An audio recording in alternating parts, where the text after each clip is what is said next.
Hello everyone, it's Akin Aragbeshola. Today I'm taking you on a short trip on who can be a cloud engineer. Who can be a cloud engineer?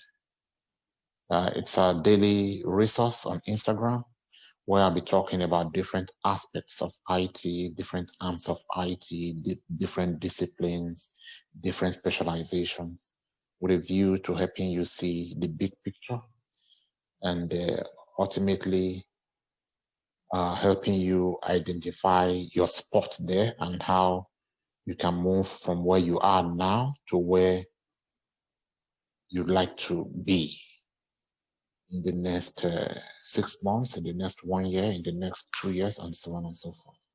All right. The topic of discussion for today is who can be a cloud engineer. The first choice of people that are welcome to become cloud engineers would be people who read electrical engineering at university level, electrical engineering, computer science, computer electronics, and courses like that. These are the core courses. The primary people that will be first choice for cloud engineering roles. Okay, and then if those people are not readily available, they are not readily available to be trained, or we don't find qualified people amongst this first choice set of people, then we'll look at second choice people. The second choice people would be anyone who read any science related subject, whether it's engineering, pure science, or even science related. As long as that foundation, that physics, especially physics foundation, is there in whatever course it is that you read in university, physics and mathematics as well. Those are the major courses. As long as you build your course around those foundations, you will be a very good second choice. It's not you're as good as long as you have those two primary subjects at the foundation of your course, you are as good as the first choice people, almost as good. All right. And then the third choice people would be anyone who read anything, as long as it's been through college, through university, and the brain. The idea of being through university is your mind has been expanded to a level where you can build on it to learn anything you want. All right. So as long as you've been through college, and the highest level of college is university. As long as you've been through university and you are prepared for the world, then you could be trained to become a cloud engineer. In other words, virtually anyone. All right. So there is room for everyone in IT, even though the core people and the hierarchical order is what I just explained.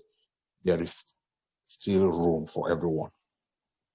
I've seen lawyers, people coming from accounting profession, legal profession, medical related professions, converting successfully to even beat the first choice people in IT generally, and even in cloud engineering matters specifically, right? So it's all a function of the mind. I've had trainees who would explain to me what I just taught them, even in better ways than I have explained it to them. And they are not necessarily from science background. They have very sound minds, and they are very good material for IT generally, and specifically for cloud engineering. All right. So the next thing you wonder about is who owns cloud? This cloud. Who is the owner of cloud? Yeah, people own cloud. Companies own cloud. They are called cloud providers. All right. The three primary cloud, when you mention hundreds of cloud providers, the market is dominated by the first three of them. These three are AWS, Amazon Web Services. That's the cloud services provided by Amazon. And Amazon is the market leader. And then followed by Amazon is Microsoft Azure. Microsoft is a cloud service provider under the name Azure. And then we have Google Cloud. Google is also a cloud beyond what you know about them, these companies, beyond what you know that they do as an IT person, they are also cloud services providers. All right. There are many thereafter. There is IBM, there is Oracle, there is DigitalOcean, in so many of them, we just can't count. All right. But like I said, the market leaders as the market leading cloud providers would be AWS, which means Amazon Cloud Services, Microsoft under the cloud name of Azure, Microsoft Azure, and then of course, Google Cloud. All right. For me, I am a specialist, a cloud specialist within AWS. So whenever I refer to AWS, whenever I speak and I refer to AWS, specifically from me, from my perspective, I'm talking about, whenever I speak and refer to cloud, I'm talking about AWS, or at least the picture I have in mind while I explain cloud is AWS, right? So where do we need certifications when we come to cloud? Who needs certification? You see the first class of people that have read cybersecurity, computer engineering. I mean, there are different phases and different specializations even within a particular course. All right, especially at the master's degree level. Computer engineering could generate up to 15 different unique courses at the master's level. So people who read these core courses, they are already expert by virtue of having been trained at that level. So they don't necessarily need certification to prove to employers that they know and can defend what they claim. However, for the third choice people coming from management background, coming from accounting background, a certification, some kind of certification will go a long way to prove to prospective employers that even though you have spent the last 6, 7 of your lifetime in a different profession, now you have trained properly and you know the rudiments and you are ready to start a career in IT. So a certification will be a good way to tell them that. All right. So who needs certifications? People coming from outside of the core area, specifically the third choice people. They would need some kind of certification as proof that they have comfortably migrated into IT. All right. And then, of course, these are primarily, especially this set of people are just coming into IT for the first time. So once you're already in IT and you have done a couple of years in IT, certification is not that important. It's okay to have it and continue to acquire them if you want. There's no rigid rule about get a certification or don't get a certification, right? If you are coming from a background where you have been a consultant to Apple, for example, or one of the big tech giants, you work with Amazon. So I don't see anybody asking you for certification to work for another tech giant at that same level, right? So it just depends on what do you know, where you're coming from. If you're interviewing somebody who is very versatile in IT, you come up with Windows, he's able to answer you. You come up with questions around Linux, he tells you what to do. You talk about cloud, he's there. What's he proving? What else does he need to prove with certification? All right. However, it's just an additional, just call it advantage, an add-on. The core thing in IT, as far as I'm concerned, this is subjective, this is just my view, is to know what you are doing, to be able to say, explain in theory what the situation is, profile a solution in theory, what you would do to rectify that situation, and then go to your lab, go to your system, go to cloud, and practically implement that solution. All right? That is IT, not to memorize some questions and answers go to example and get certification. No, no, no. That will not, it will not take you far. But getting the foundations right and being able to build other foundations for the rest of your life, that is IT. So it's up to you. If you feel you need certification, I would definitely recommend certification for people coming from outside the core IT related areas. But again, if you have been around in IT for 6-7 years, then it shouldn't be about certifications. You have so much to do, so much. You would have actually done so much, and you want to focus on specializing and doing and building a profile over the projects. I mean, profile on the projects that you have implemented with different companies all over the world in the last 6 years. That will go deeper and further than trying to push on certifications. Employers will be more impressed with Amazon as a web service. There was outage in a particular region, and my contribution to bring the reduce the downtime was this. I did this. My team did this, and my contribution in that team was this. That'll be more interesting than I have certification. What certification? Or how have you helped employers with the little that you know? How have you helped your current employers, previous employers to bring value to whatever they employ you to do? All right.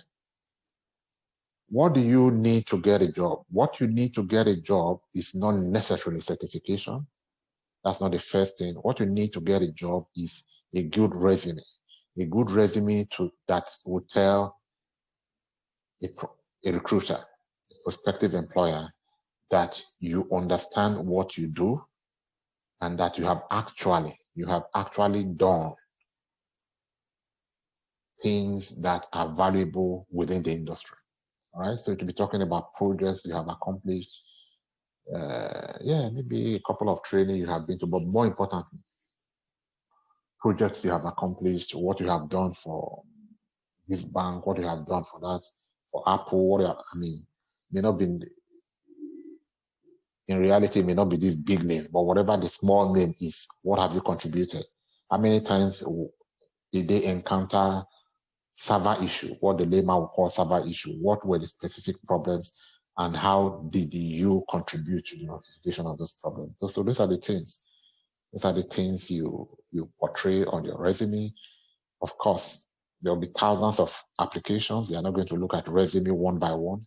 There'll be some applications, some software that they would use to filter. So you want to pick your keywords carefully so that when they are filtering for keywords that fit the position and role of a DevOps engineer, your CV goes through the filter, and then they can take a closer look at that point and then invite you to interview. Once you are invited to interview and you're able to defend the claims that made them invite you, that attracted the invitation, then you are good.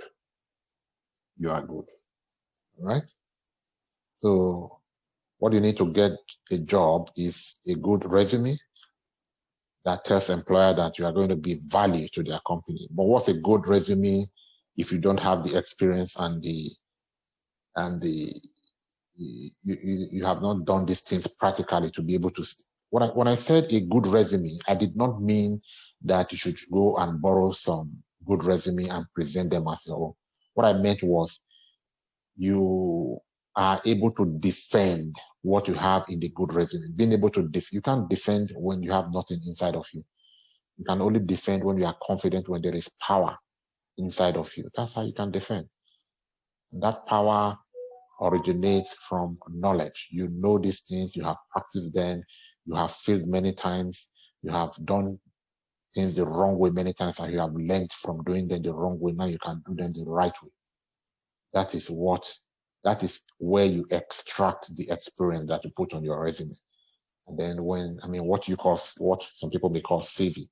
And then when you're ultimately invited to interview, it will practically be like you are teaching them. You are teaching them. All right. But these are things you have done. And at interviews, when you say you know something, the person interviewing you would know whether you know it or you don't know it by the way you explain it.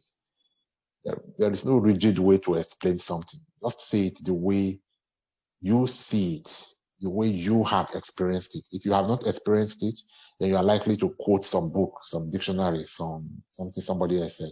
That's not what they are looking for.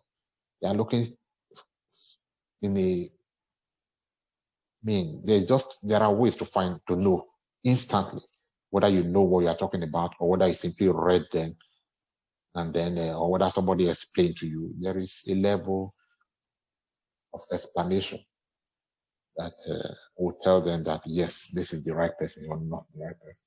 All right, then where do you look for job when you become a cloud engineer? The places where you look for job will be online portals like LinkedIn and all the job portals. That's where you just put your profile, sometimes your resume, and then that's the primary place. I mean, it's old school. I don't think it exists anymore to begin to write applications. How many applications do you want to write? So just put your profile there, put your resume there. If it's attractive and if wow, then people would, recruiters are always seeking, especially at this level of cloud engineering. They're always looking for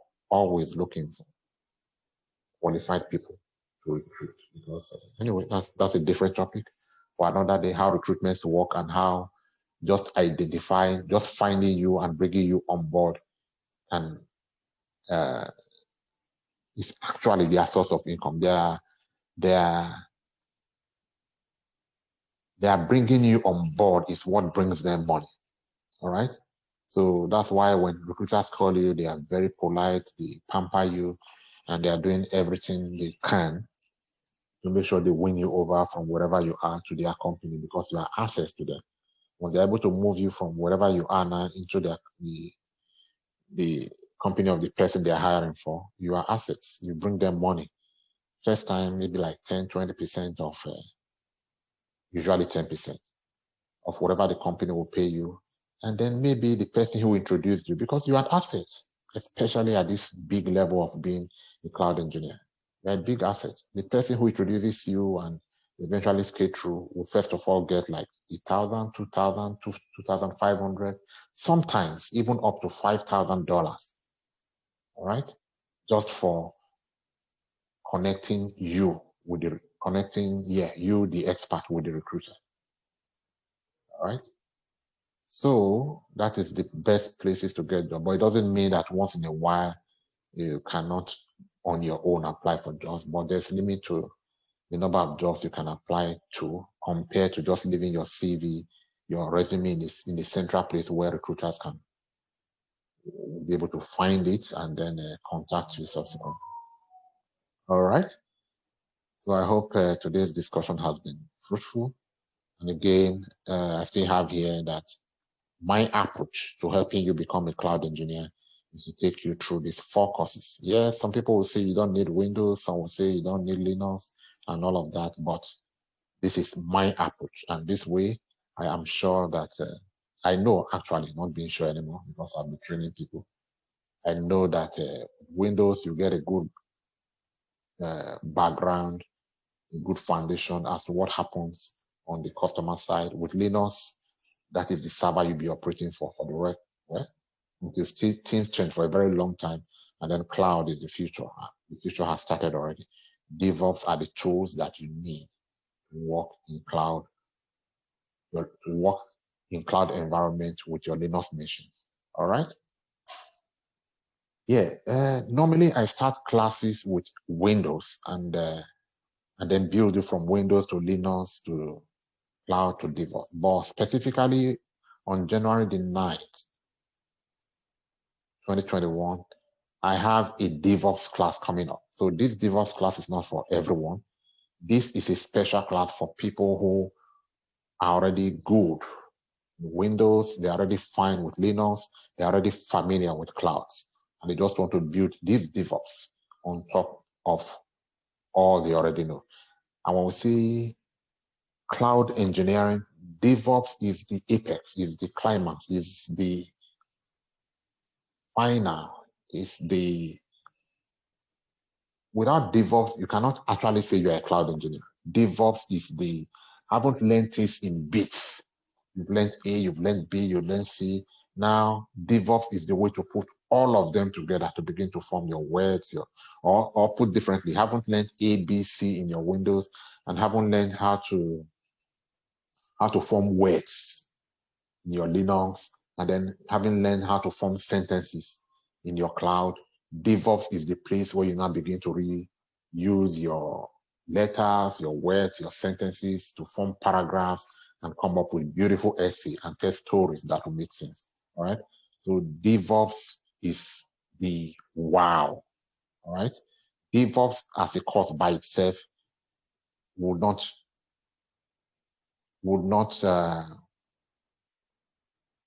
charge anything less than $1,000 to be modest, because this is high tech. This is high tech.